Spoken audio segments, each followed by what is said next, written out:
Almost 100 years later, one of our biggest publishers of our time, Random House, has published dozens of books written by a number of doctors.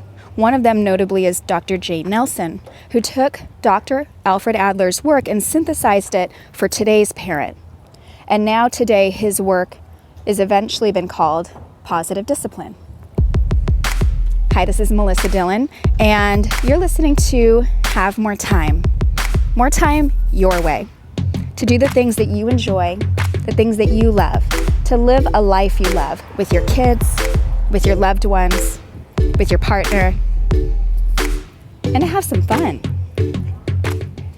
And sometimes to have fun and enjoy life, especially with children, young children in particular, it really helps to have a little toolbox of things that you can do to relate to your child and teach them without getting a bunch of temper tantrums and fit throwing and just at your wit's end and not knowing what to do. We all want to raise children who are kind, loving kiddos who grow up to be adults that are great contributors to our society. And all of that starts with the little things in our home when we're raising them. One of the biggest components of Dr. Nelson's work with positive parenting and taking Dr. Adler's theories and putting them into practice for parents today is the concept of time spent with your children. You can call this mommy and me time, daddy and me time. There's Amy McCready is a big proponent and advocate for positive parenting and has a coaching program. I'll put the link in the show notes below where she talks about, it's called Mind, Body, and Soul Time. And being a member of her community, of McCready's community, I've learned very quickly that a lot of parents really struggle with trying to find that time. So today, that's what I wanted to talk about in particular with you. So even though we're opening dialogue about positive parenting, I'll cover it a lot in this show or other shows that are in the Raising Kindness podcast family. But today I really want to talk about that together time with your kids, because a lot of times we can get stuck into our routines and rushing around, and then we wonder why our children are exhausted or not listening or struggling to relate to us and struggling to understand what we're trying to do with our time, and they just want to slow down and spend time with us.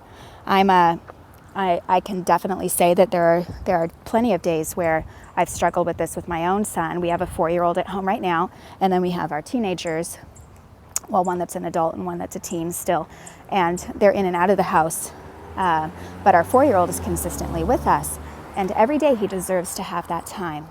And every day your children deserve that time with you. So how do you come up with, how do you pull together that time, and how much time is exactly enough time to fill that cup of love for them so that they feel that they have enough attention from you, and they can move on into doing what needs to be done, getting back into that routine with you without falling apart and throwing a fit. Amy McCready suggests 2 10-minute sessions of play of mind, body, and soul time every day. And a lot of parents in her community say that they struggle with finding even the 10 minutes, or they struggle with connecting with their child during this time, or they are struggling with their child throwing tantrums during the mind, body, and soul time. So how do you get past that if you're struggling with that? Are you struggling with that? If you are, please let me know, because I'll cover this a lot deeper, like I said, in other episodes. So let me dive into some to-dos that you can do. So number 1 is set a timer for your time, your one-on-one time with your child. And if you have more than one child, this one-on-one time needs to be one-on-one with each child, so they feel they're fully immersed in your presence. So with that timer, set the timer for 10 minutes. That's a good starting bench point. So taking Amy McCready's suggestion and having 10 minutes of one-on-one time set by a timer. And what that timer does, it's not for your child, it's actually for you.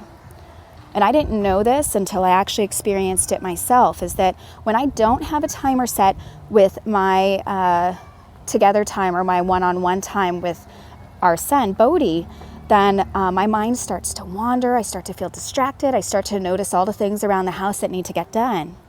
But as soon as I put that timer on, then I can just let go, and I know that I'm supposed to be fully immersed in him and focused on him for that period of time, and I can just let go of everything else. So the timer will give you permission to let go of anything that's around you outside of your child at that moment.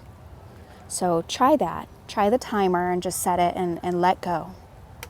Number 2 is eye contact. Make consistent and constant eye contact with your child during this 10-minute period of time, and really see them, look into them, and look into their soul, and look at how their eyes will twinkle back at you and really want to look into you, because that's what they're seeking. They're looking for the eye contact from you, and maybe you haven't even realized how often that they may be looking for your eye contact, for your acknowledgement. But by making eye contact with your child consistently during playtime, you're telling them, I am here and I see you. And you'll realize that they're telling you the same. Number 3 is your together time, your one-on-one time, whatever you choose to call it, does not need to be orchestrated or planned out. So in fact, your child, actually, I'll digress for a moment, because I was going to wander down a path that I don't want to get to yet. That's going to be number 4. But, when it's overly organized or planned out, and then sometimes, you may get attached to an idea about how you imagine your playtime to be, but let that go. I mean, sure, it's a great idea to say, okay, I would love to put out some crafts and see if we can do that together, or our son loves to do science experiments, so we'll look up stuff to do with baking soda, or make a volcano, or make our own slime, things like that. So you might have an idea about, that's a great idea I can introduce to my child, but maybe they won't like it, or maybe they had other ideas about what they want to do with you, and allow that to unfold. So let go of any expectations you may have with playtime. The only expectation you have is that you are both fully immersed in each other, and that it's a time for loving one-on-one attention. That's it. That's your only expectation. Outside of that, all is fair game, all is open, and you'll get to know your child on a deeper level, which brings me to number 4, which is maybe let them lead. So they are so much closer to knowing how to play than you. We're out of practice. By the time we're 12, I've heard this a lot of times from a number of different doctors. I can't cite anything for you right this moment, but too many times I've heard doctors say from a number of studies that by the time a child turns 12, the magic is gone. That their ability for imaginative play has diminished dramatically, and they start to actually lose those connections in their brain altogether. So that's where we're at. Imagine where you're at in your 20s, in your 30s, in your 40s, and imagine how out of practice you must be. And that's okay. That's very normal. There are expectations in our culture that we are a working culture who contributes to society to, add to the bottom line. But it's more than that. Life is about way more than that. And imagine how much more fun life would be in general if we played more. And you can learn from your child about how to play on a deeper level. They're also being encouraged in school, especially if your child is in a play-based school. But in lots of schools, imagination is encouraged. A lot of preschools. So if you have a really little one, or if you have a young elementary student, they still know how to play better than you, and you can get some great ideas about some things that they'd like to enjoy with you.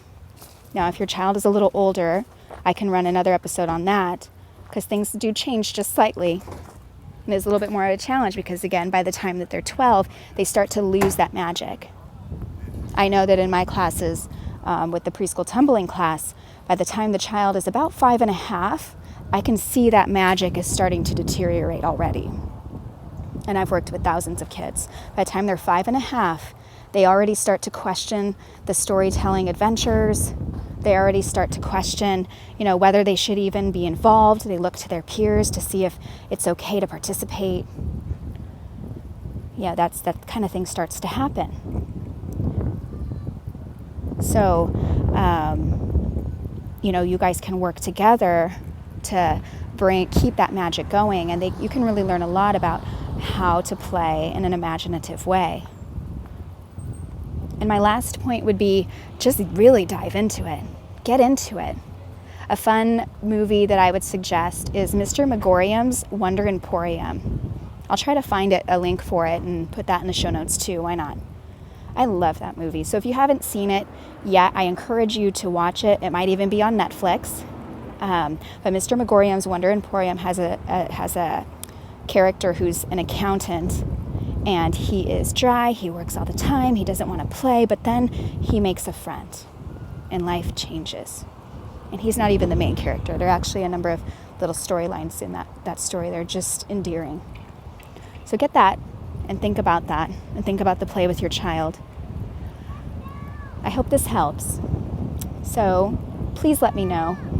Thank you so much for listening. I really appreciate your time. Your time is so valuable.